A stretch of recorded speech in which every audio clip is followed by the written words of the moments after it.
other words, I'm saying wherever I am, God is there. And wherever you are, God is there. God is everywhere we are.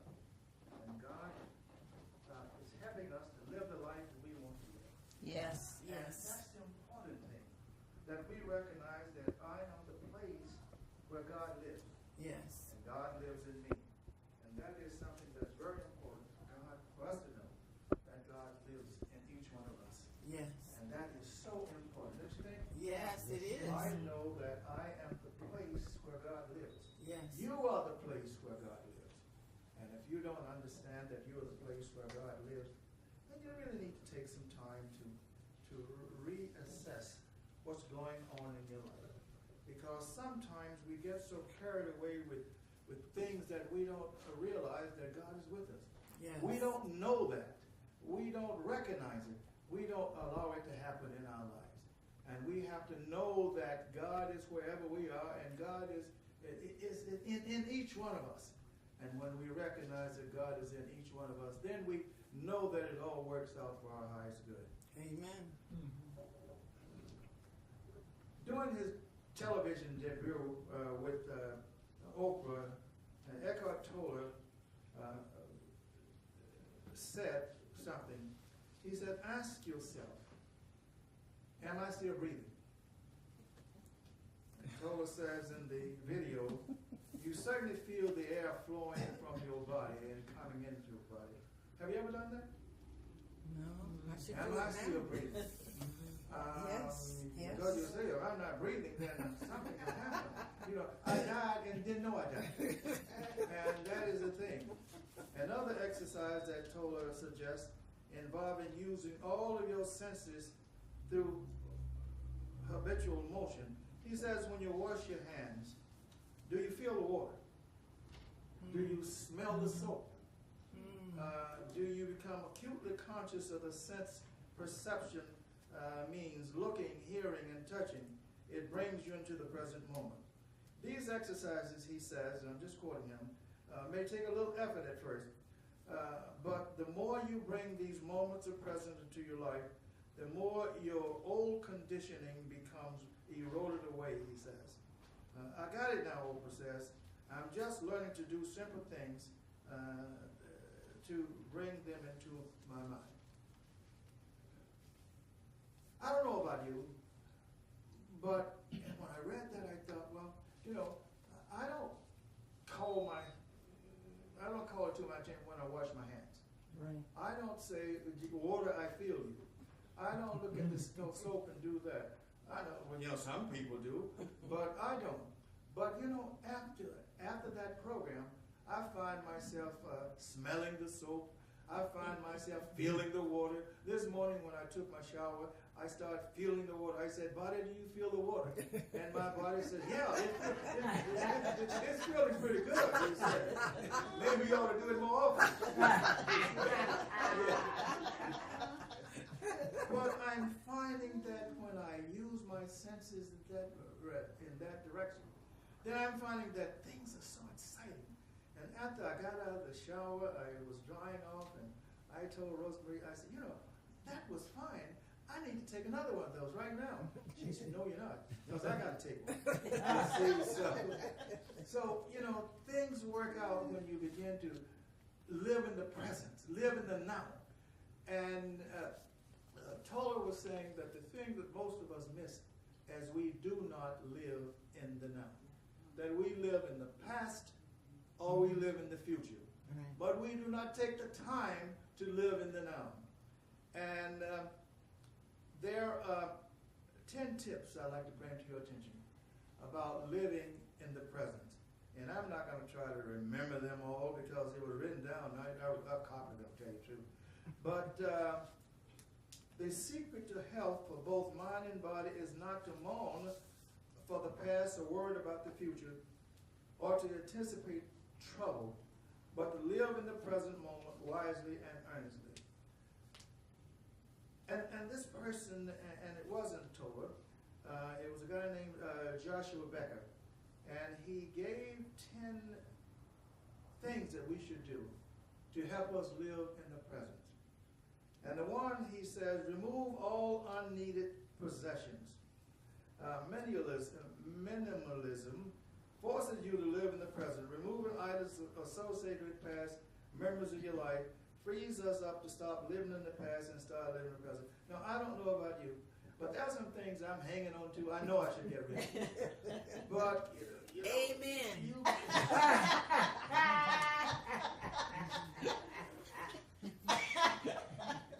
I got a wife who wants to live in this, she wants to get rid of everything. And I find myself, no, you're not getting rid of this. She said, but you don't use it. When last time you used it? I said, oh, about 5 years ago. She said, but don't you think it's time to get rid of it? No, I don't think it's time to get rid of it. I'll let you know when it's time to get rid of it. And I probably won't have the time to tell her when it's time to get rid of stuff, because I hang on to stuff. I will tell you that stuff that brings back memories. I don't know what you guys have memories about stuff that you really want to hang on to. Well, if you don't, Let it go. Let it go. I don't let it go. I hang on to it because it brings back memories. The other thing is, remove all unnecessary possessions.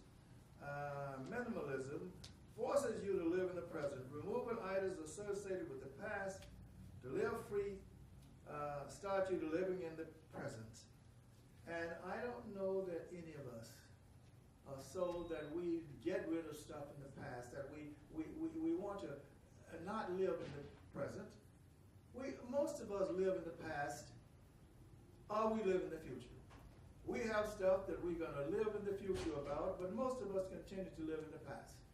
And I will put up my hand and say I continue to live in the past because there are some great moments that I come to that live in the past. The other thing he says, he said smile. Each day is full of endless possibilities. Started with a smile. Do you control your attitude every morning, keeping it optimistic and expectant? Don't raise your hand, because I know most of you don't.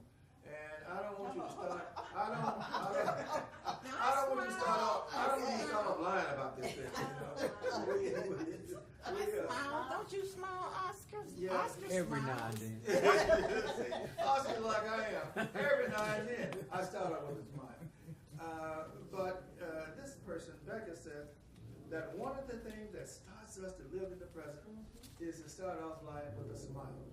Start off our day with endless possibilities. If we smile every day, then you are controlled by the attitudes every morning. Keep it optimistic and expectant. The third thing he says, fully appreciate the moments of the day. Soak in as much of the day as is possible can. The sight, the sound, the smell, the emotion, the triumph, and the sorrow. Now, I know that there are a lot of things that go on in my life that I don't really give a lot of appreciation to.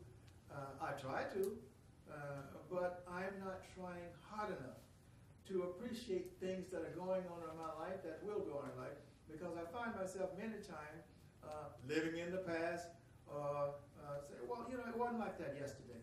Well, yesterday is gone. And I want to live today. In order to live today and enjoy the day, enjoy the fullness of the day, is I must learn to do that, fully appreciating the moments. May I say something? Yes, you may. Okay. Now, if she says something about me, people, it's not true. When you were talking about,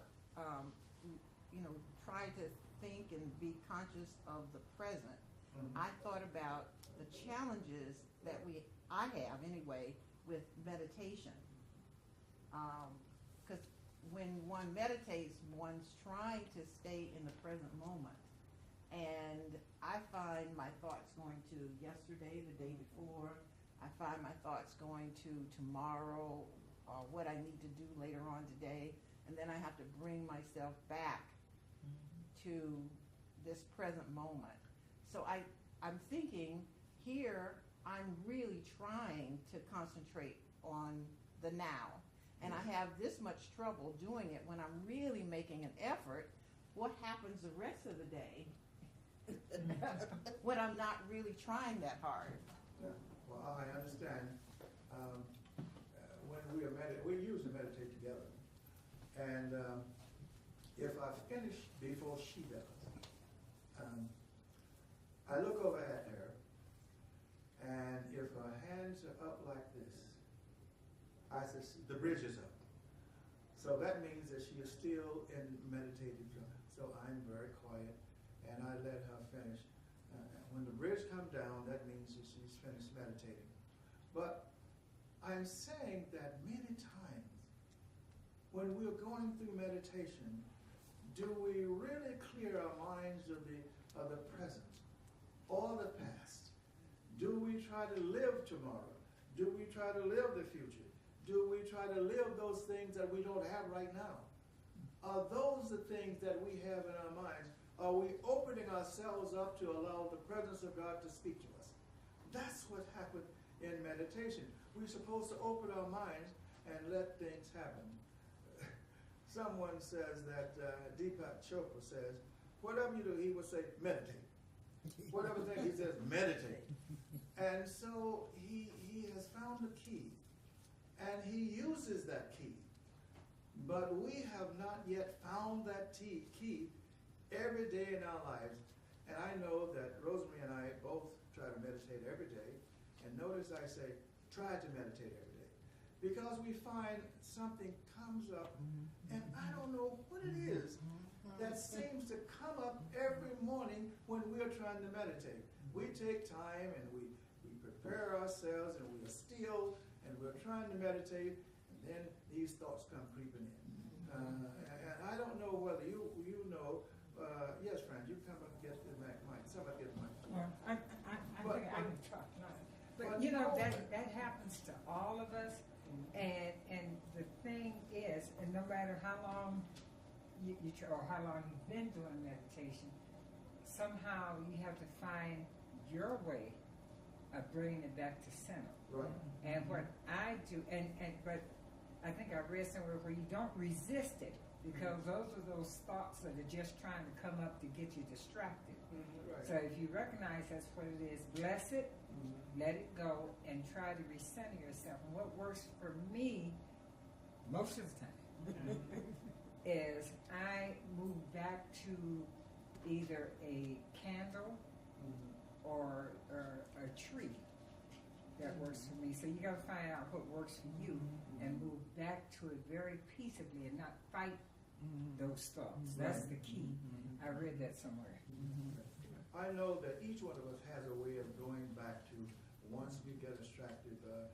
There's somewhere they are called monkey thoughts.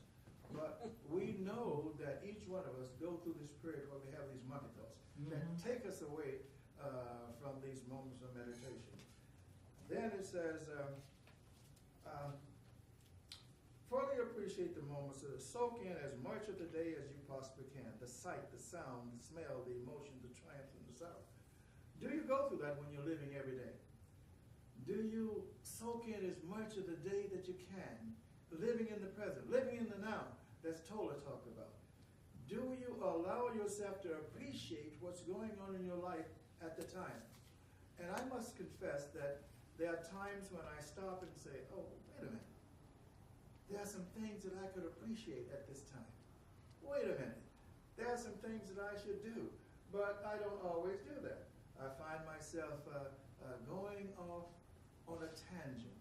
I don't know about you, or some people can stay on task. But I'm finding when I'm meditating, I don't always stay on task because I find myself wondering. It says, forgive past hurts. Now this is one that I think we can all do.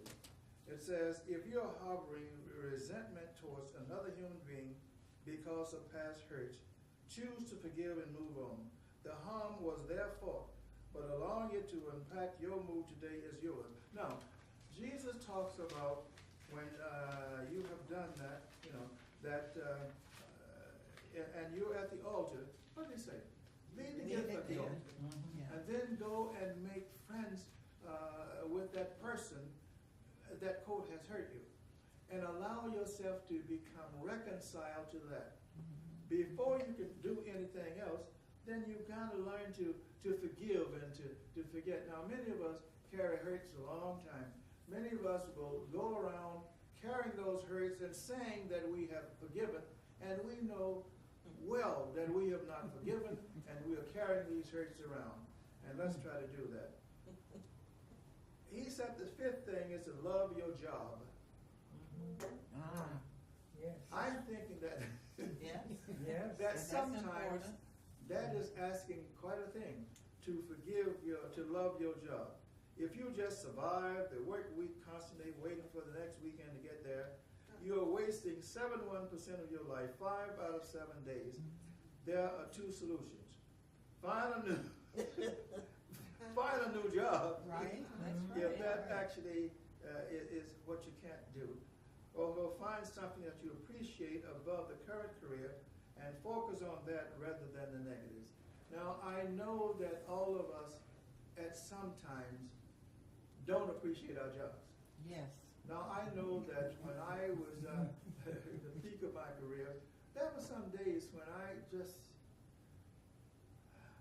it took a lot for me to say I enjoyed that day. But I do know that most of the time when I was in the peak of my career, I could hardly wait to get there. Mm-hmm. I don't know about you guys, but Yes. I could hardly wait to get there. Mhm. I would wake up and we didn't start at 8 o'clock and I got there at 7 o'clock. Because I could hardly wait to get there. Now, there was something that I must share this with you. I was getting there ahead of the traffic. I was driving from the east side to the west side at Parma, and the traffic would be horrendous. And so I would wake up early and drive there, and then I would stay until we got off at 5. I would stay until 6. Mm-hmm. Now, a girl, they say, boy, Dr. Jackson really enjoys his job. I didn't change that. But the reason I was doing it, I would let the traffic thin out. Right. Because I know that in the heat of traffic, it takes a lot It does. to drive in midst of traffic. Mhm. And so if you get there ahead of time, or get there after time, then you sure. And so I could stay in the office and enjoy stuff, but then you have a guy named George Jackson who got so involved in his job that there was a holiday one day, and I showed up at the office, and the guard says, Dr. Jackson, do you realize there's a holiday? And I didn't, but I lied and said, oh yeah, I got some things, I have some things I have to accomplish here. So I would go in my office and I would twiddle my thumbs, and then after about an hour and a half later, I would leave, and he said, did you get it done, Dr. Jackson? Oh yeah, I got it done.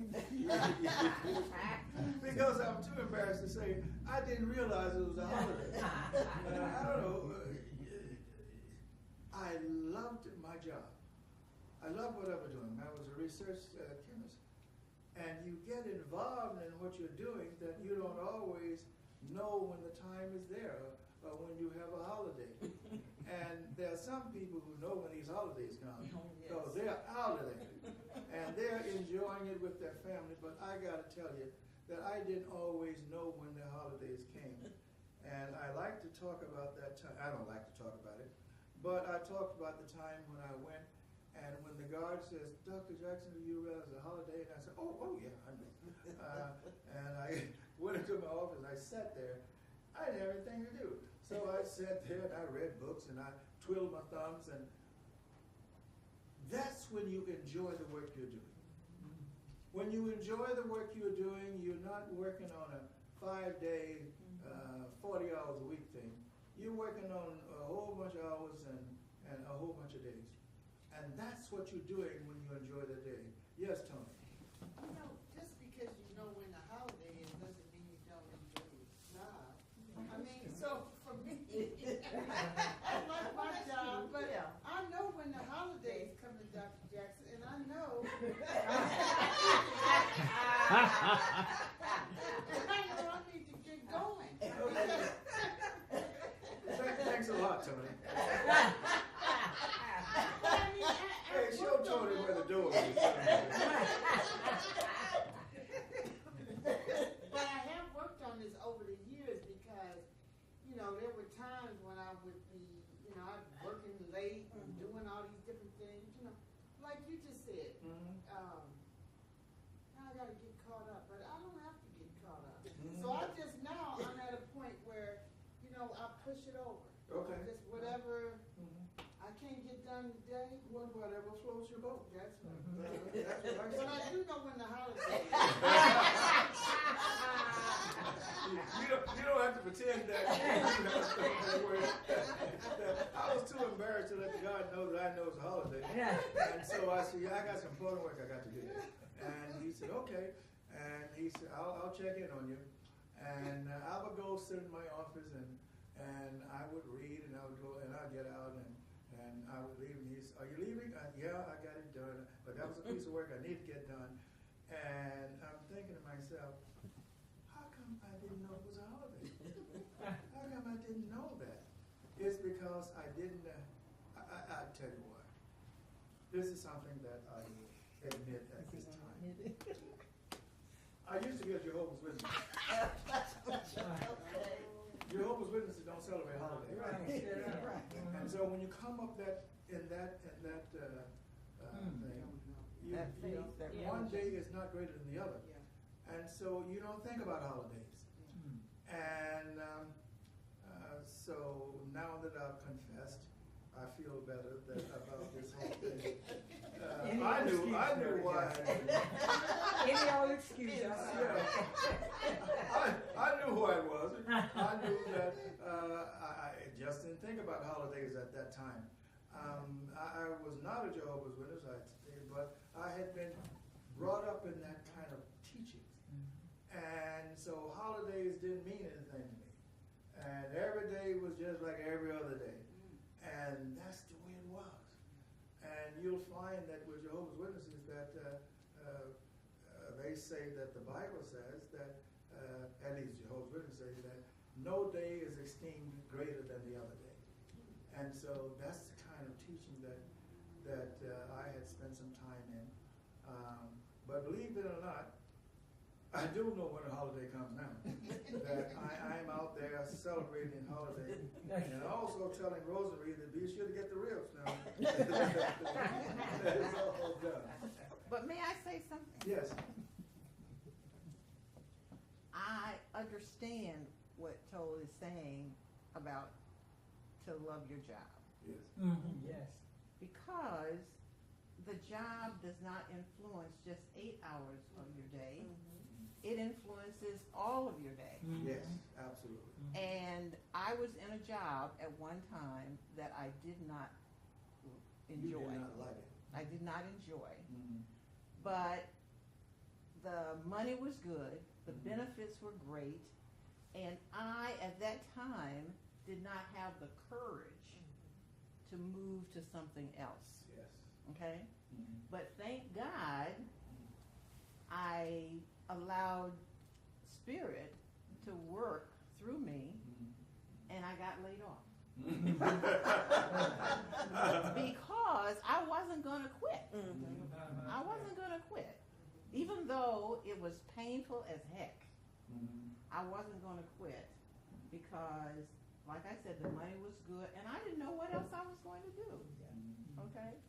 So once I was laid off, then I had to look. I had to look for something. And I was looking for something, but it was Spirit that moved me into real estate. Exactly. I wasn't planning to get into real estate. I really wasn't. But there were things that kind of happened, and I just kind of flowed with it. And I ended up in real estate in a career that I absolutely love. Yes. Sandra, did you have any? Oscar? All right, I can say this. You can love your job, the job per se, but the people you got to work with are usually a challenge in some cases, Sometimes. That's true. That's true. you know? That's So true. you have two things. Are you going to stay because you love the job and can't tolerate the actions that's going on every day with the personnel? So it can be challenging. Right. That was one guy at Newton College at the research center. I worked at the research center for Newton College, and there was one guy. He was from Europe, someplace, I don't know. But this guy was a top-notch scientist. The problem with him, he would come to work until about 2 o'clock during the day. And but if you stayed over there like I did sometime to 8 or 9 o'clock, he was there working like a beaver. But the director wanted him there at 8 o'clock, and he wouldn't, so they fired him. And I'm thinking, this doesn't make any sense. He probably put in more work hours than those who were there at 8 o'clock. And he was more productive than most people, but he did not follow the rules. And the rules was from 8 to 5. And I got to know him pretty much because I was staying, not because I was whatever, I was staying because of traffic. And I would stay and let the traffic move out, and then I would leave. It says, dream about the future, work hard today. Oh, yes. No, yes, I go was ahead. going to say that, sorry. And I am in agreement. I will not work or be involved with places and people and things I do not like. Yes. And people know when I don't like them. I'm not cruel or mean, but they say it's just an expression in my face, a cold expression in my face. And I try to love everybody. And I've only met 2 people that I really, really just could not tolerate. But then I'm saying that to say, when you change your perception about them, they'll be, with grace and ease, they'll be moved out of your experience or become closer to you. Right. So Yeah. that's the challenge that one has to have. And I don't let anybody run me away from what I want to do. Yes. Pass it to. Outside of you, Boy, I didn't know I had drove around today. So I'll say this, one of the ways that you all know me, the way that I like to operate my life and my thoughts is happiness is a choice that I must make. Right. And so even in some of the worst situations that I've been in, I choose to be happy. Yes. I choose to bring passion with me, not that it resides in a certain place or with a certain thing. I'm taking it with me. Yes. Right. So I'm wholeheartedly, I know what my soap smells like. As a matter of fact, I got Mexico soap now, so that when I wash my hands, I know what my water feels like because I'm so thankful for it. And it's learning how to bring your own passion wherever you go. Yes. Yes. Yes. There's a program that comes on there like television. Let's Ask America. And I don't know whether you know that Rosemary was on it. Joyce was on it. I was on it. And Rosemary could have won a bunch of money. But they asked the question, what are you glad that you're not doing now? And Rosemary said that she was glad that she didn't have to go 8 to 5. The answer that most Americans were saying that they don't have to travel, they don't have to do that travel.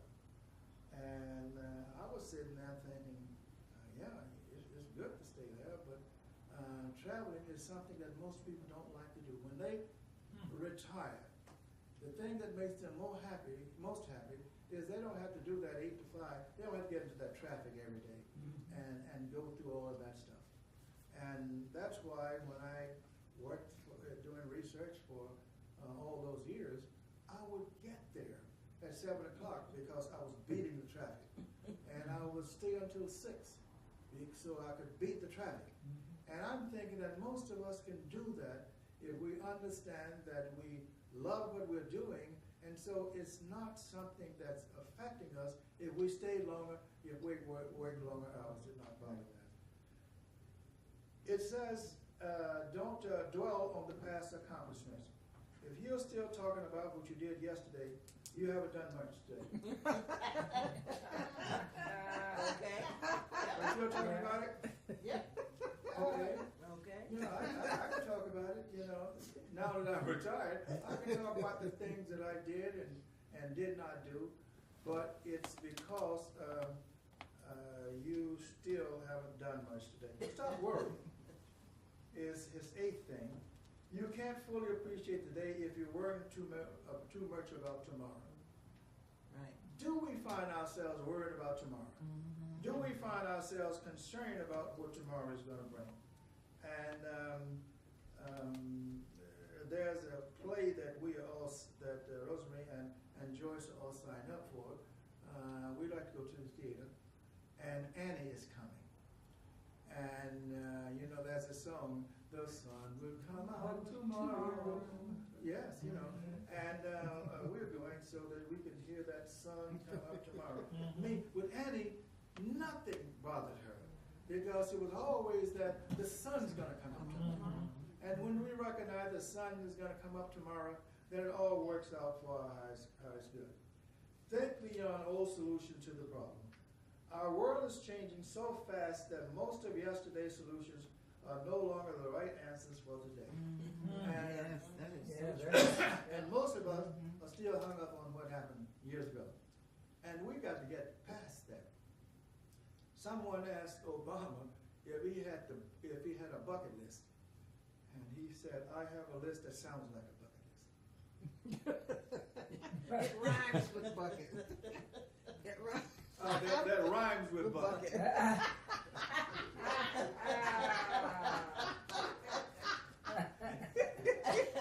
I'll leave that for alone. When you mention about that memory, a person talking about what they did years ago rather than what they're doing today, Okay. I find with age I can't remember what I just done, but I can remember some things back then. You know, but that's all I can talk about is what I remember. Well, that happens. Oh, wait, okay then. The older we get, the more we think about tomorrow. You see, yesterday rather, because that's what there. Something happens, and I thought, Rose, what did I do? And she will say, let me help you. And she said, it rhymes with such and such a thing. And I said, am I becoming Alzheimer? And she said, no, I don't think so. That's why I'm trying to lead you to where you want to go. I don't want to believe that you're Alzheimer's already. And so it works out. The other thing is think beyond the old solution to problems. And that's where I think I'm going to put today because I'm already past my time. And Sandra is being very nice. She's not saying he's going to pass this time. But since he's a senior manager, I'm not going to say anything. But stop thinking about answers to your problems. Stop letting yesterday's solutions handle your problems today. In fact, don't invent the problems. Let's go and let's understand that we're living for today. We're living for the moment. We're living for today. And when we live for today, it all works out for us. Let's understand that we start living in the present. And when Tola talks about the important thing is living in the now, that's the thing that we should all recognize, to live in the now. And when we live in the now, it's for our highest good. Join me, please, in prayer. Father, Mother God, we thank you so much for the now. We thank you for our ability to think only about the now, and not about the past and not about the future, because the past is gone and the future is not here. We are not promised a future, but we are promised a now. And when we live in the now, our lives will be more secure, our lives will be more appreciative. Everything that will happen to us happens in the now. And let's learn to appreciate what's going on in our lives today. We thank you, God, so much for that. And we go on living our lives knowing that we're going to live in the present and leave the future and the past alone. Thank you so much. Amen. Amen. Well, we want everybody to praise the Lord with us this morning. It's a simple song. It simply says that every praise belongs to our God. Do you believe that this morning? Yes. Oh, Yep. yes.